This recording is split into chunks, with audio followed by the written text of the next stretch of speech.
Hello, it's finally here, the moment you have all been waiting for, the iPhone XS and iPhone XS Max. It was launched last Friday, September 21st, and I have finally got my hands on my own. So today, I will be showcasing both iPhone XS and iPhone XS Max in the gold color, which is the prettiest of three color choices in my opinion. So let's get to unboxing. We'll start off with iPhone XS, the smaller of the two with 5.8-inch display. This one is the 64GB.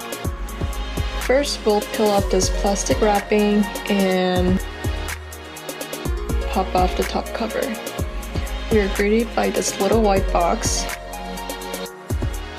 Inside, you'll find a very basic instruction manual, a SIM card jack pin, iPhone user guide, and usual Apple brand stickers.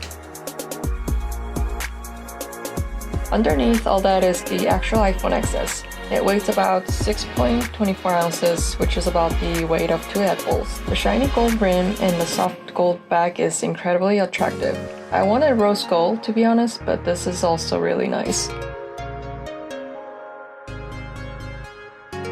The iPhone XS Max box is mostly similar, just a bit bigger as this Boost 6.5-inch display. Let's peel off the plastic wrap and pull up the top. We already know what's inside, so let's not waste any time. This is the iPhone XS Max. It weighs 7.34 ounces.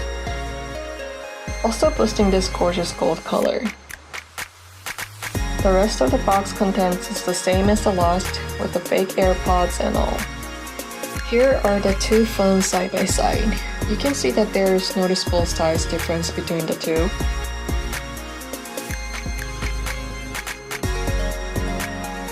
The button layouts haven't changed from the last iPhone X.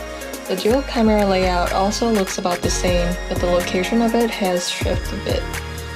Let's start by turning these babies on. If you look, the speaker holes on the bottom are symmetrical. This is to make room for the headphone jack. Just kidding, there's no headphone jack. Moving on, let's take a closer look at what these phones are capable of. First off, the screen is beautiful. Super Retina HD display with 458 pixels per inch. This hasn't changed from the iPhone X. Although usual camera options are the same, no big updates or addition. But I heard that the depth control has been improved in portrait mode though. Install apps are all there, as per usual as well. You cannot get rid of them. One thing I noticed from the latest iOS update was this addition of helpful dock in the Messenger app. For one, it takes you straight to the emoji option. These are kind of stupid but also kind of fun. I love this pig one. You can record your facial expression through these cartoon avatars and send it to your friends for laughs. The new update also added in the ability and option to find specialized emojis for certain apps easily. I could play around with this for literal hours. Another aspect Apple seems to have focused on is the camera. While the actual specs of the cameras in both XS and XS Max hasn't been upgraded from iPhone X, Apple seems to have updated the quality of the pictures and videos taken. In general, I have noticed that the pictures taken on these phones are incredibly detailed and very close to the real-life subject. In this close-up shot that I took of this fake flower, you can see the way the pink splatter across the white petals. Even the little stray cloth strands are noticeable. You can even edit your pictures with the pre-installed camera filters for that perfect picture. My overall impression of this phone is that they're so beautiful and they look so fragile.